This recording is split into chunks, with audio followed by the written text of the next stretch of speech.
Kamala Harris is very unpopular. I think she's far more unpopular than the mainstream media will lead on to. We have talked about Nate Silver before. He is a pollster. He often deals in statistical chances of victory. He is now saying that this race for the Electoral College, which is really the only race that matters when it comes to the presidency, is no longer a toss-up. When it comes to the race for the presidency, you ready for this? According to Nate Silver, Trump has 312 electoral votes to Kamala Harris's 226. I'm looking at the map here. I will show you if you're watching on Rumble. That is the map, and it is all red, okay? Now, what states does he have him winning? Virtually all of them. Kamala Harris only wins, she's got the Northeast wrapped up. But when you go out west, she's got the West Coast wrapped up. But she loses. She loses Arizona and Nevada, okay, which is huge. She loses Wisconsin, Iowa, Michigan, Missouri, Ohio, Pennsylvania, North Carolina, Georgia, Florida, all of these states that, they would consider to be toss-up swing states, purple, whatever you want to call them. Michigan, Wisconsin, Nevada. Now, I have said it made no sense to me that Kamala Harris was even close in a state like Nevada, but she has been. That's because of Vegas and the big city prospect. But according to CBS, they went out to Nevada. They could only find like one or two Kamala Harris supporters in Nevada. And they tried. They admitted that in the diner, they couldn't find anybody virtually. We had so much fun. But what was really incredible is in every single restaurant of the people willing to talk to us, we could only find one Harris supporter in every restaurant. And we left no stone unturned. I approached every single person. Oh, I'll bet you did. I'll bet you approached everybody. Please tell me you like Kamala Harris. I'm surprised they didn't start interviewing producers for CBS. Who do you like? Oh, Harris, right? Come on, please.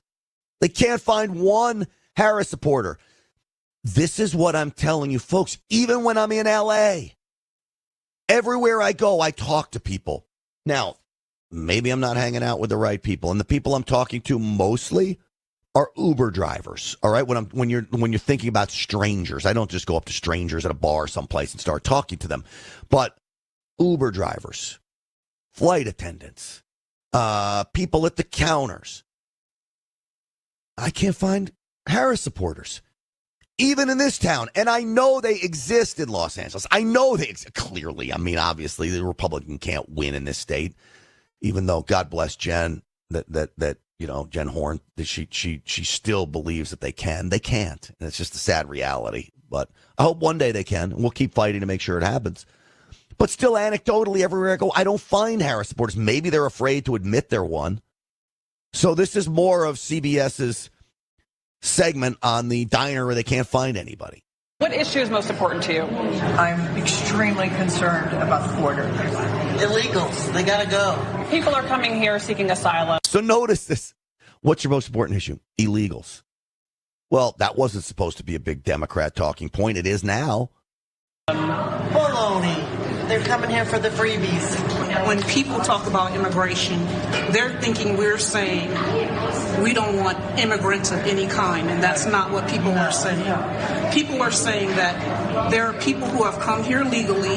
Why do they get pushed aside to allow people who have not even worked one day in our country, have not paid into the system? I took my brisket and... So think about that, folks. This lady, the both of them, are spot on. They might as well be politicians, because sometimes you interview people and they're not very good. She summed up at least my position on immigration, probably your position on immigration. We don't want to stop the flow of immigrants. We want to stop the flow of illegal immigrants. That's what I believe. There is most certainly a role for immigration in the United States. This country was built on the backs of immigrants. My great-grandfather came here from Sicily. Charlie Rayo was his name. He built an electrical construction company in New York City from one man. He borrowed, this is important, borrowed a ladder and some tools. He was working for Knickerbocker Ice Company in Greenwich Village, fixing outlets, electricity stuff. He borrowed the ladder and some tools, as he says, started doing side jobs, and ultimately built that company to 700 men. And I'll never forget my grandfather, his son-in-law. We always used to like to look at new construction houses. My grandfather was running that company, Arc Electrical Construction Company in New York City. We were walking around, and way out in Long Island in East Hampton, New York, there's an Arc Electric Construction Company ladder. Well, there's be no business of being an Arc Electrical Construction Company ladder all the way in East Hampton because they were doing business in New York City and commercial work only. I said, Grandpa, you ought to just take the ladder. It's your ladder. And he said, nope. That's how your great-grandfather built this company. Hope this guy makes a lot of money off of my ladder and goes on to be successful as our family is. How about that? That's why I'm all for legal immigration. Okay? Legal. Now, when you look at all of this, you've got to say to yourself, we've got to stop the flow of illegal immigration, because illegal immigration is going to destroy us. In fact, it already is. And I think everybody knows it. And this is why the Democrats have so much problem. All right, this lady continued for CBS, by the way. Mac and Cheese with me to catch Ken Lasker with the to-go order. How closely are you watching this election? Oh, very closely. He was the only Harris supporter we met at lunch, even though Washoe County has historically been pretty politically split. Now, wait a second. You're politically split. Oh, is right. You're politically split, but yet you can't find one supporter. Daniel West, could you send me quickly that script? Or at least just give me the phone number. So you can't find one supporter in that entire state? Come on. You got to give me a break. You can't find one? Well, apparently not. Not the state, but the county. This all bodes well. So when I look back at Nate Silver's map, think about it. Michigan. Why wouldn't people in Michigan be voting for President Trump? He's the man. When you look at now putting tariffs on Chinese car makers, putting tariffs on China making cars in Mexico, we'll shut that operation down. No more subsidies for electric vehicles. You want to buy an electric vehicle? Have at it. They're great in some respects. I don't want one, but I get the reason for them. But you don't mandate them. You put car workers out of business. Auto workers would be crushed. When I tell you that we're in good shape here, I mean it. Gallup poll favorability ratings. Donald Trump, favorable 46, unfavorable 53. Well, the 46 is up 5 points. And you have to look at where it's moving, where it's headed. Kamala Harris, unfavorable 54%. That's up 5 points. So she's going in the unfavorable direction. Trump going in the favorable direction. That means everything right there to us. Well, folks, I want to tell you about Patriot Mobile. You know, I have a Patriot Mobile phone. I'm so happy with it.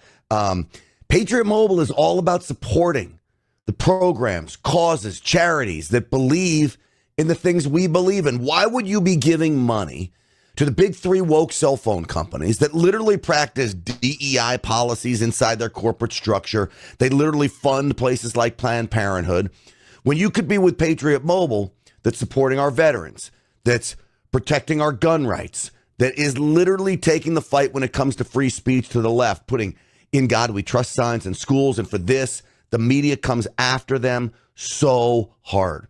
Patriot Mobile. I urge you to get a Patriot Mobile phone. Hey, I got a Patriot One plan. One phone, 2 lines, 2 different networks. So in an emergency, one network's down, I got it covered. PatriotMobile.com/grant. PatriotMobile.com/grant. That's where I want you to go. Use the promo code GRANT for a free month service. And I promise you, you are not going to regret it. You can call them at 972-PATRIOT. 972-PATRIOT. And you tell them Grant Stinchfield sent you. We haven't talked much about President Trump's assassination in a little while. I want to talk about it because it looks to me like there may actually be ties to Iran.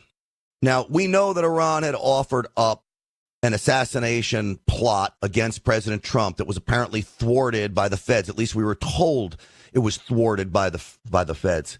My biggest concern right now is that the United States government, the Secret Service, the FBI, Department of Justice, Homeland Security is not actually protecting President Trump. They're trying to make it look like they are protecting President Trump. And that is a very big difference between actual protection versus perceived protection. I don't know whether it's an inside job or not. I'm not saying it is, but I'm saying there's certainly evidence that would lead me to believe nothing is adding up here with this shooter who went to Ukraine to recruit Afghan fighters through Iran, by the way. Now, this is where it gets a little crazy. The shooter, this Ruth, goes overseas, tries to recruit Afghan military members, and they're going through Iran to come fight in Ukraine. Russia had also offered a bounty for this as well, for these missionaries. Missionaries. They're not missionaries. They're mercenaries is what they are. Mike Benz is a former CIA guy. He was on War Room over on Real America's Voice yesterday. And what he said about all of this with Iran's involvement is fascinating. So I'm going to play this for you, and we'll talk about it. Yeah, it's all very preliminary right now because the amount of evidence, the amount of the paper trail, the social media trail is so explosive, so vast. It touches so many touch points. You know, I just tweeted a few moments ago that this dude is like the Forrest Gump of CIA paramilitary activity. You can almost spin the globe and find a place where there was CIA paramilitary activity, and somehow Ryan Ruth has just sort of waltzed his way through almost a dozen of them from Iran, Pakistan, Afghanistan, Haiti, Ukraine. It's quite shocking. You know, the official story that this is just some North Carolina construction worker who happened to have a hankering for Ukraine is absolute nonsense. The fact is what this guy was doing in hundreds and hundreds of Facebook posts that I viewed on a stream last night, is what he was doing is he was collecting passports for basically ISIS fighters, Al-Qaeda terrorists who were at that time doing an influx into Ukraine to attack and kill Russians. All right, so is all that a coincidence? You're telling me that guy who's literally overseas, compared to Crooks, the first shooter, who just seemed like a childlike buffoon, right? Who is just mentally deranged. This guy seems to be well plotted out in his quest to destroy President Trump, take him out, kill him. On his left-wing lunacy, he was very prolific writing on Facebook. And then we get word from our friends over at Just the News, and this is unbelievable. My buddy John Solomon had broken this story. When Ruth comes back from Ukraine, Department of Homeland Security, Customs and Border Protection, stop him and question him about his ties to Ukraine, ties to Iran. Why were you going there? What were you doing? They question him about all of it, and then apparently let him go. Off the radar. Think about this. This is a character who is a known violent felon. Remember, years ago, he was in a standoff with police with an automatic weapon, and he was held up in a home for 3-4 hours as police tried to get him out. Goes to jail for that. Now he's a prohibited possessor, means you can't have a firearm. A tip comes in, says, hey, the guy has a firearm. FBI goes and talks to him and says, do you have a firearm? No, I don't. Okay, nice to see you. Bye-bye. Is this the FBI? Is this Customs and Border Protection making it look like they're protecting President Trump? Well, we went and talked to him, but not actually doing it. They want to make it look like they're protecting him, but they're not protecting him. So this whole idea, and this is what the left wants you to believe, and listen to me very, very carefully on this. The left wants you to believe that somehow this guy is insane. He's not insane. If he was insane, why would he have tried to run after Secret Service shoot him? If he was insane, he would have stood there as a martyr and tried to take out President Trump, firing rounds from his little perch inside those bushes at President Trump's golf course. But he didn't. He ran. He tried to hightail it out of there. That tells me that he is of, well, you want to say sound mind from a trial perspective. Clearly, in order you're going to kill somebody, you got to be a lunatic. But he knows right from wrong, and that's the definition of insanity. Do you know the difference between right and wrong? There's a Florida prosecutor who actually believes his quest to help Ukraine also proves that he knows right from wrong.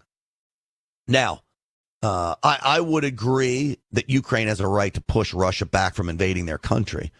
But when I look at right from wrong on the Ukraine-Russia thing is, I really don't care about either one of these corrupt nations. I don't care about Putin. I think he's an evil thug. And I don't care about Zelensky. I think he's a con man. So let those two have it out. But this Florida prosecutor, who's a prosecutor right now, state's attorney, had this to say about the possible insanity plea from Ruth. No, he wasn't even on our radar because he has a long rap sheet in another state. I mean, North Carolina. It looks like he was attempting possibly to flee back to North Carolina by driving on I-95 north right after this incident.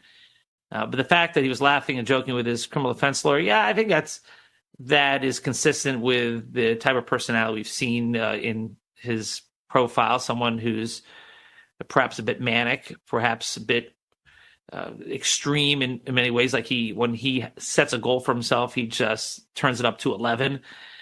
Doesn't mean he's legally insane under the law. It looks like he did know the difference between right and wrong. He fled, after all, tried to get away and escape. So that shows you that he knew the difference between right and wrong. What's ironic about this guy is that he also understood that the Ukrainians were the good guys in their fight against the Russians. But to try to make his point, he was trying to do an evil act in attempting apparently to kill someone. So, and not just anyone, the former president. So this is something where this guy has got a real disconnect in his value system. There's a screw loose somewhere. It's just, in my mind, not enough to sustain an insanity defense under the law. Clearly. And you add in the fact that he's running. You add in the fact that he remained cool as a cucumber when they arrested him. This guy knew right from wrong. He knew exactly what he was doing. One of the interesting things is one of his social media posts I saw is he voted for President Trump the first time around, is what he claimed. And then he realized how awful President Trump was, and he came to his senses, and President Trump needed to be killed. Is there a chance that this guy had some connection to Iran? Now, we talked about yesterday who would have a motive to kill President Trump. I don't even really put China on the list. China is America's enemy, but I don't know if China would go so far as to offer up a hit. See, Xi Jinping's too smart for stuff like that. So I don't even put China on the list. I do put Ukraine on the list. I know my very, very good friend, Dr. Sebastian Gorka, said, no, I was wrong about that. But I don't know. I would make an argument that Zelensky knows the money's going to be cut off when President Trump gets into office. Does Zelensky want the war to end, as Dr. G said? Yes, of course he does. If he knows President Trump can get it to end in a day, of course, that's great. I don't know if it ends in a day. I know it ends when President Trump gets into office. Folks, so you want to be in Bitcoin, but the wild swings, the volatility scares the crap out of you. I don't blame you. So you know what I've done? I get monthly returns now, literal cash flow, being in Bitcoin, but only in mining. So the secret to success when it comes to Bitcoin is in the mining. And this is what Get21Now.com does. It's a company called NFN8. I'm involved with them. I've already started getting my checks. This is institutionalized giant warehouses of these servers. This is an impressive operation. They've been doing this for a long time. I've vetted them. I've talked to them. I want you to talk to them too. I used to buy businesses, right? I'd have to deal with employees and angry customers and paying bills and all of the headaches that come along with that. Folks, I get 21% now on my money, paid monthly. This is cash flow, baby.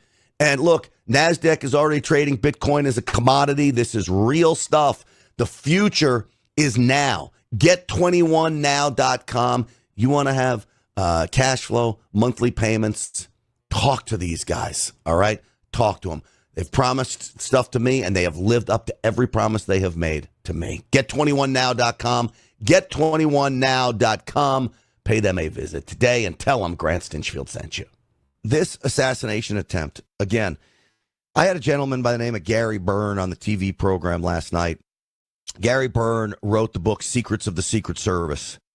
He, too, like me, is very concerned that the Secret Service is unable to protect President Trump effectively, that the Secret Service is unable to basically prevent President Trump from being killed. Now, you would think that the Secret Service would be the greatest protective force in the world. Well, I can tell you this. I've been to Mar-a-Lago on numerous occasions. I've told you before, I'm suspect about the security there. Is it tighter than most places? Yes. Is it as tight as it should be for a former and soon-to-be future president? No. In fact, my buddy John Solomon from Just the News, I was talking to him last night about this very factor. He was at Mar-a-Lago with a foreign dignitary who had come to visit President Trump there. And the foreign dignitary said to John Solomon, I can't believe how little security there is here. I can't believe that this is the president's home. This would not be like that in my country. Now, he wouldn't tell me which foreign dignitary it was. He wanted him to remain anonymous. So as we look at that, you've got to ask yourself, what do we do to protect him? You bring in Eric Prince from Blackwater for private contractors. There are members of Congress that have said, you know what, maybe we ought to dispatch the Navy SEALs.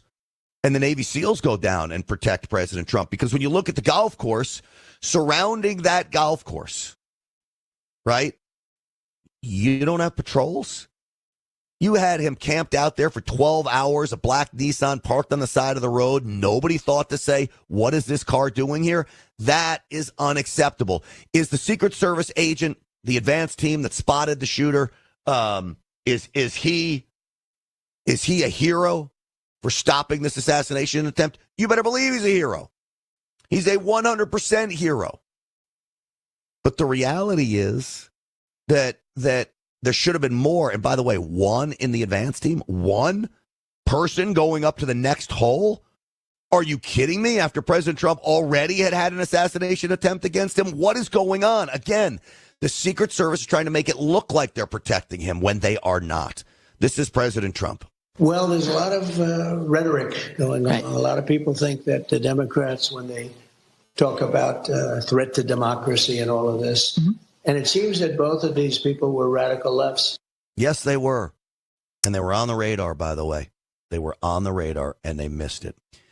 Here's what else is a giant threat to America. Open borders and illegal immigration. I want to welcome local L.A. Area lady. Her name is Heather Dodson. Her father, Lee Dodson, wrote a book that now has over 3 million copies of this book sold. It is called Infiltration. It's a novel, but it is about the infiltration of America from our southern border. And I wanted to welcome Heather Dodson to the program. Heather, welcome. Hey, Grant, how are you doing? It was very nice to meet you the other day, by the way. It was so nice to meet you, Heather. And why don't you just tell me a little bit about why your father wrote this book? Okay, so when he wrote Infiltration, he wasn't sure what he was doing. It was all God-given. And it was an honor for him to be able to do this. He wasn't sure. This was written in 2003. Wow. He didn't, none of all of this that was happening now wasn't happening then. It wasn't nearly the crisis as it is now. In 2003, when he wrote this, did he spell out what's happening now? Was this book prophetic? I believe so. Now, I can't tell you who he knew. I've been asked that several times. My father was very smart and very creative, but there's too much in the book from what I've been told by different areas of people in legal realms that would say he knew too much. Who did he know? And I'm like, he told me he couldn't tell me. If he told me, he couldn't keep me safe. And so I am here doing this as an honor to him, being that my father did pass away in November of last year. And I'm doing this as an honor to him, as well as an honor to do it, to tell people about the book here in Los Angeles, here across the country, just even around the world, because this is happening all over the place. Clearly, we have an invasion going on in this country. There's no doubt about that. People in California know all about it. This has been a border state for a long time. The reality is now, Heather, every state is a border state across the nation. I imagine, did your father get to that in his book all the way back to 2003? It was more along the western borders, but he also has a sequel and a prequel to the book. I haven't gotten to that part yet. Yeah. But, I was even contemplating and looking at it, and I'm going, we see people on the freeways here in Los Angeles that are standing on the freeways, illegally standing on the freeways and doing what they did when they came over the border. All of this is illegal. Yeah. Well, and so even to that point, that's illegal. And I'm not quite sure I understand what you mean by standing on the highways. Begging? Is that what you mean? No. I'm talking about when they are holding up their signs against the border and being these lunatics stand on the side. They love the gays for Palestine standing on a bridge someplace. Right. Understood. Right. Well, look, the name of the book is Infiltration. Heather Dotson from Moore Park. It is so great to have you on the program. I know your father was a member of the military, and we are grateful for his service. And this will be his legacy. Infiltration. You can get it on Amazon. Thank you so much for coming on, Heather. Thank you, Grant. Thank you for having me. Bye-bye. Absolutely. My pleasure. So, folks, it clearly is a huge issue. And, it's this kind of thing to raise awareness to it. And this is a novel, which is a great way. I've always said novels, Hollywood. We know that Hollywood won't do movies like this, but the alternate Hollywood movie houses will, and these kind of movies are taking off. City of Dreams. Have you heard of that movie? This is about slave labor coming into cities like Los Angeles, where you have the biggest fashion houses and fashion manufacturers in the world that are using slave labor right here in the United States. Comes across the border. That is a movie, just like Sound of Freedom, which talked about the sex trafficking of children, that became wildly popular. We've got Reagan out now. These are movies that can change the course of history through entertainment. And it's so important that we keep up on that. All right, does anybody notice a difference with me? I've lost now, yes, if you can believe it, 12 pounds in just 3.5 weeks on the Energized Health program. The secret is in the science, but it's also in the simplicity. I am not killing myself with workouts. Yes, I work out with weights, and I always had, but I've added in a very small workout to this program. Super easy. I have a diet plan now. I am never hungry. I don't feel like I'm struggling through this diet. It is super simple. And I'm getting myself hydrated. It is all about cellular hydration, and the results you can achieve are absolutely astonishing. And I'm telling you firsthand, folks, I got involved with them. They came to me and said, hey, we want you to try this out. I said, okay. I could tighten things up a little bit, and bing, bang, boom, I'm on track, man. And I credit energizedhealth.com/Grant, energizedhealth.com/Grant. There's coaching involved in this. There's recipes involved in this. The plan is all laid out for you. And again, it is super simple. This is life-changing, mind, body, soul. It's a total body transformation. God bless the folks at Energized Health who are helping me. energizedhealth.com/Grant. Check them out today.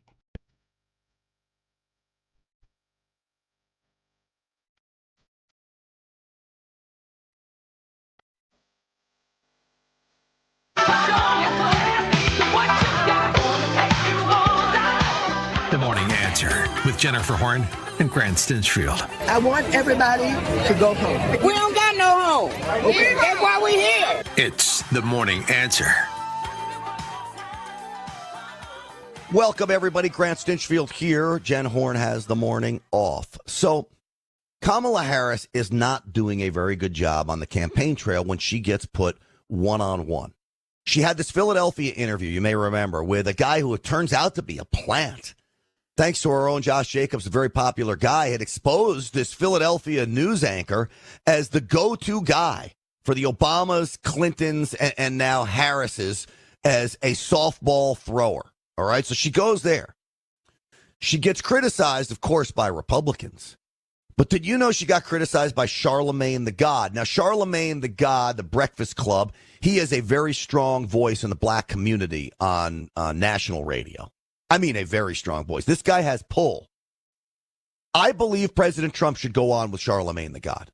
I believe Jen Horn agrees. May have even been her idea. Doesn't matter. Whoever idea was, it's correct. Trump ought to go on with Charlemagne. I think Harris ought to go on with Charlemagne because I think Charlemagne, remember, come on, Charlemagne, you know who the president is. Remember that line? That was when she was on with him. He'd expose her, and I think he'd actually like President Trump. Well, he ripped Harris for the interview in Philly. Listen. Hey, I was calling about that interview. Which one? Kamala bombed over the weekend in Philly. Oh, the local interview in Philly? 11 minutes long, and she came out with the same spiel. What you gonna do for the economy? Well, I was raised in middle class. Man, we didn't ask you that. There's no need for you to be that on script in a conversation, because all that the guy asked her, the guy said, name two things for me that y'all are going to do for the economy or something like that. That was not the time to go into the script about being raised in the middle class. Just tell the two things. Yes. So basically what it means is that she doesn't ever answer the questions. She doesn't have policies. One of the most important questions I want her to answer is this idea about reparations. Do you or do you not support reparations? We know that she does. Taking money from folks who never owned slaves and giving them to black folks who never were slaves makes no sense in anybody's book except for people that want to buy votes from the black community. It's quite frankly, it's offensive to me. All right? This is like being a kid and getting a spanking for something, your brother did or your sister did. It's wrong. Well, this is Kamala Harris being asked about that. Well, first of all, as you mentioned, Sheila Jackson Lee, she was an extraordinary leader who we just recently lost. And she was a friend and a real champion for so many issues. So I feel compelled to say that about her. On the issue of what we need to do going forward, look, first of all, we just need to speak truth about history in spite of the fact that some people would try and erase history. Answer the question. And try and teach our children otherwise. We need to speak truth about the generational impact of our history. Answer. In terms of the generational impact of slavery, the generational impact of redlining, of Jim Crow law. I could go on and on and on. Well, you know what? You maybe could go on and on and on, but quite frankly, I'm going to say something a lot of people aren't going to like. Get over it now. You've got to move on. You have got to move forward. There is nothing you can do to solve the heinous time of our history where we had slaves in America. One of the worst portions of American history in our very brief history. The worst. But there's nothing you can do about it now. So get over it and move on with your lives. How many times do I tell you, you got to have your eyes down the road, focused on the future. Now, you learn from the past, but you don't dwell on it. But this is what Kamala Harris does. She dwells on the issue of reparations. Nobody in America wants reparations. Frankly, I think that we, and part of that is studying it to figure out exactly what we need to do. But part of what we can do right now is, for example, what I'm talking about in terms of building an opportunity economy. Oh, God, that's not answering a question. Addressing explicitly the obstacles that historically and currently exist. What is your opportunity economy? Please explain it. Having the government give everybody $25,000 for a house, which will only send the price of houses through the roof? Give me an idea of an opportunity economy. Some idea about startup businesses, and you keep saying whether it's a tax credit or a tax deduction. Both you and Walls keep contradicting yourselves on this $50,000 tax credit or tax deduction. All of it's nuts. And dealing with them, student loan debt, medical debt, bias in home appraisals, what we need to do in terms of dealing with an issue. She goes on and on here. She never answers the question. Are you for reparations or not? She won't say, yes, she's for it, because she'll know 60% of the country will despise her for it. But she won't say, no, she's against it, because the rest of the folks that they're hoping for a handout will be angry at her there. It's constantly appeasement over and over again. This is what you get from Democrats. Appeasement. And appeasement doesn't work. Okay? Appeasement will lead to our destruction. I'm going to ask you a question, folks. Do you have an emergency medical kit from the wellness company with all of the antibiotics, antiparasitics, antivirals that you need? I have multiple kits. I've refilled some of these kits. Speed of delivery when it comes to getting medications into your body during a time of need is critical. Check this thing out. I mean, how cool is this? Amoxicillin in here. A Z-Pack is in here. Oh, by the way, ivermectin is in here, right? So you come down with COVID, you start popping that. They got a handy-dandy little guidebook as well that will help you through the use of all of this. This is the guidebook. It works great. Folks, you got to have one of these kits. You should have ammunition, water, food, but you need prescription medications as well. The Wellness Company can help you with that. TWC.health/grant. TWC.health/grant. Use the promo code GRANT for 10% off, and I promise you, you will not regret having this. The only thing you'll regret is not having it when you need it. TWC.health/grant. Get one today. Use that promo code GRANT.